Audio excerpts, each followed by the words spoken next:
Good morning and welcome to Life Lessons with Barbara. And thank you for tuning in. I'm your host, Barbara Lean Johnson, and I'll be sharing lessons I've learned from my many years of life experience, and also some I've learned from working with others, professionally and otherwise.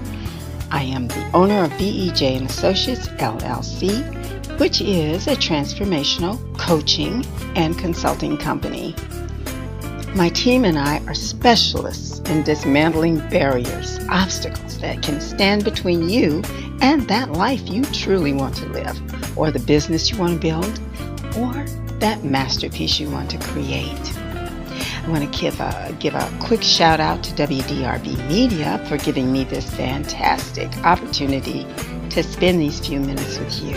And I hope you're enjoying After the Rain that's playing in the background. That mellow tune is one of several creations by the phenomenal Lois Lady Mac McMorris, lead guitarist par excellence. Now to download After the Rain and to hear her other tunes and to even visit her website, go to my website, BEJ-Associates.com/radio. And once you're there, you will also be able to see as well as hear past shows that we've done. On today's show, we'll be continuing that interview with the fascinating Michael Goulding, an associate with BEJ Associates. So stay tuned. You're listening to Life Lessons with Barbara. What you bring to what we do when we work as a team with people in a workplace setting, you talk about protecting your inner peace. Ta-da. Oh, there it is. There's the book. It is. But the listening audience they don't get to see the book, but they know that they can go to BEJ-Associates.com and they can see any of these shows that I've done, as well as hear them. So that's how you do it. BEJ-Associates.com. Okay. Protecting your inner peace. Tell us about what inspired you to write this book. Well, the original story is when I was a teenager, I was taking Kung Fu, and the idea hit me. And when I say it hit me, I don't mean just metaphorically. I mean, I was literally punched in the face.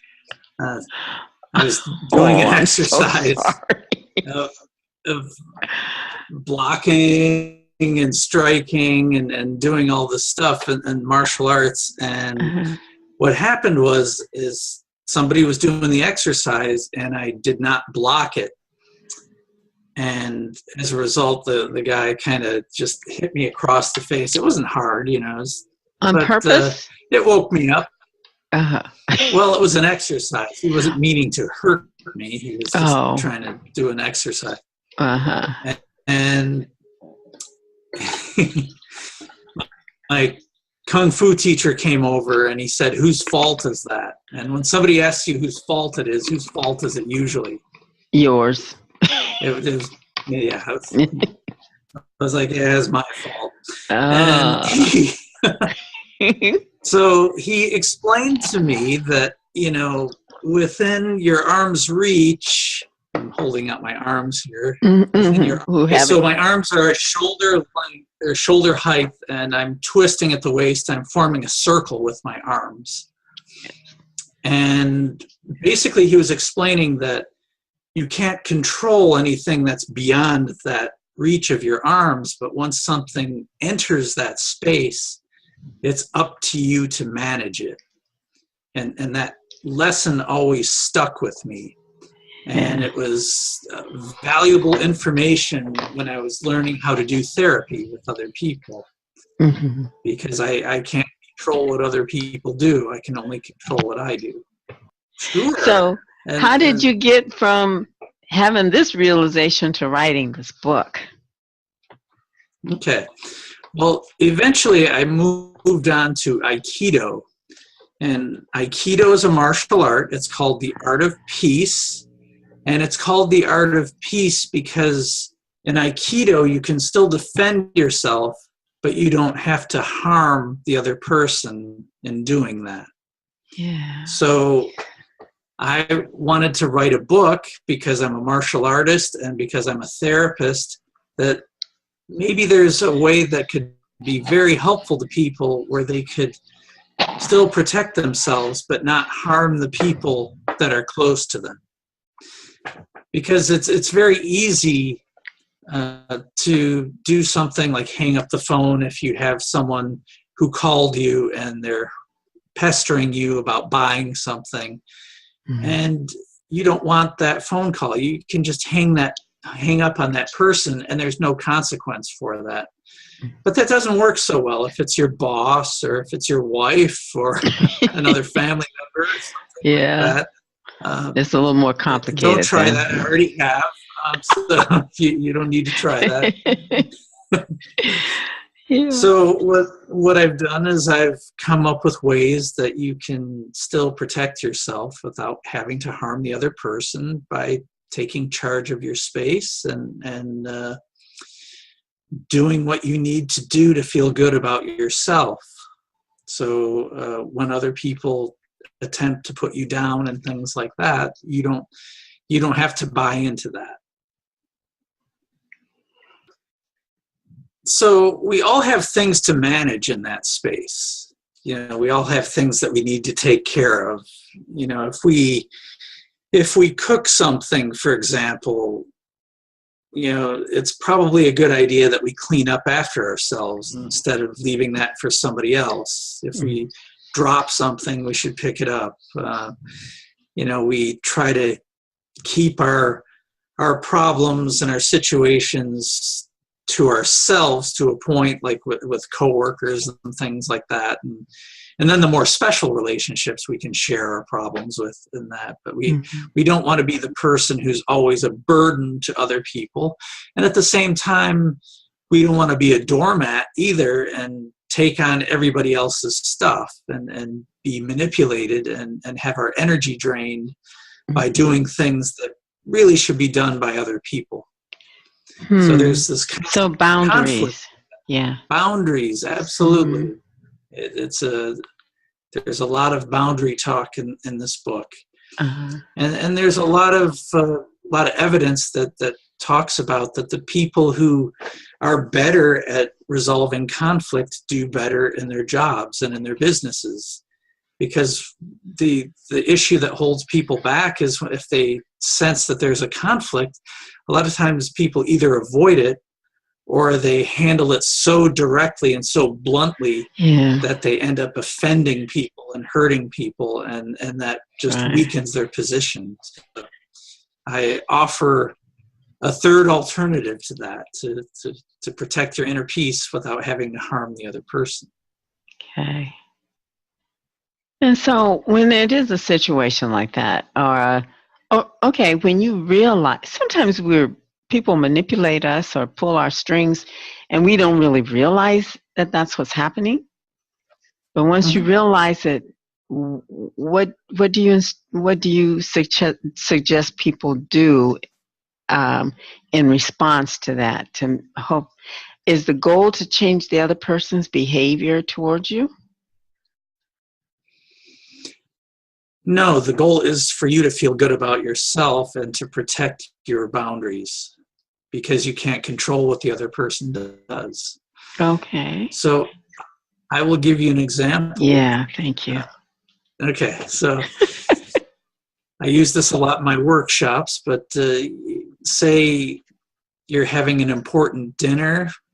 It could be dinner with a relative or spouse or something like that, or someone out of town, or another person who's a business, someone that's part of your business, or colleague or customer or client or something like that. And one of your other clients spots you in the restaurant and they're elated because they're struggling with something that you can help them resolve.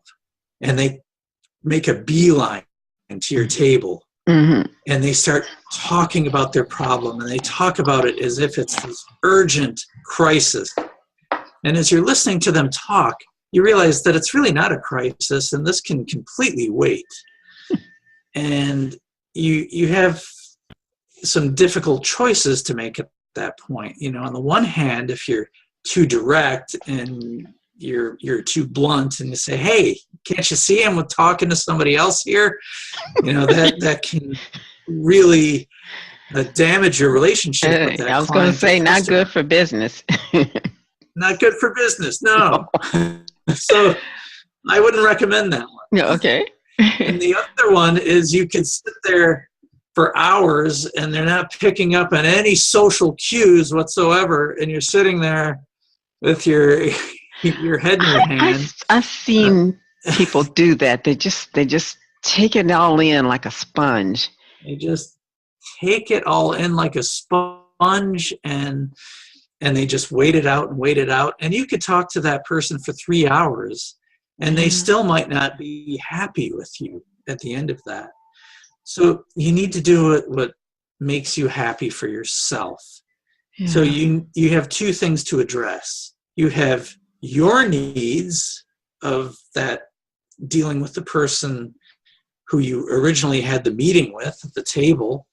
And then you have your customer's needs, who's coming up to you saying they're in crisis. So you need to take a couple of steps that are very counterintuitive, but once you get this down, it makes life a whole lot easier. So I'm going to share a big part of this.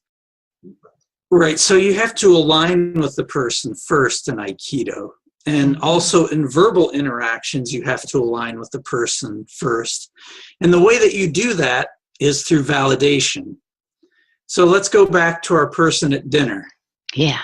So they're there at dinner and they're talking about how terrible the situation and how urgent it is. So you want to align with them by saying, you know, that sounds like you've had a really tough time, and I'm sorry that you've had all this struggle. And I want to reassure you, I'm going to help you get through this struggle. Mm-hmm. So that's the alignment That's part. Joining with them, yeah. Aligning with them. Okay. And the entering part is when I took her hand and I brought it over. Uh-huh. And then you would say to them, at the same time, I am just not in the headspace right now to deal with this. And as I'm hearing you, it sounds like you're okay. You're going to be okay until tomorrow morning. Yeah, and maybe that's all they needed to hear from you, or that they were going to be okay. Right. Cool. And what I need you to do is give me a call tomorrow morning. I'll be in a much better place where I can handle this, and I can give this my complete and undivided attention and have a much better chance of resolving this for you. Mm-hmm. And so there you have a happy client. You know, you didn't, you know, abruptly dismiss them. You did listen long enough to know that they would be okay, that they weren't in crisis. And then you were able to assure them that they'd be all right until tomorrow. So, right. Cool. You're modeling for them. Yeah. You're modeling for them. And you're resolving two things. You're meeting your needs and you're meeting other person's needs at the same time. Again, I want to thank you for tuning in to Life Lessons with Barbara. And next week, we will wrap up this interview with Michael Goulding. And I also want to remind you to go to the website, BEJ-Associates.com/radio for all the goodies that I told you about at the beginning of the show. And so now it's time for our life lesson to ponder for the week until we meet again. And I'm taking it from Michael's book. The title again is Protecting Your Inner Peace, Staying Peaceful in Challenging Situations.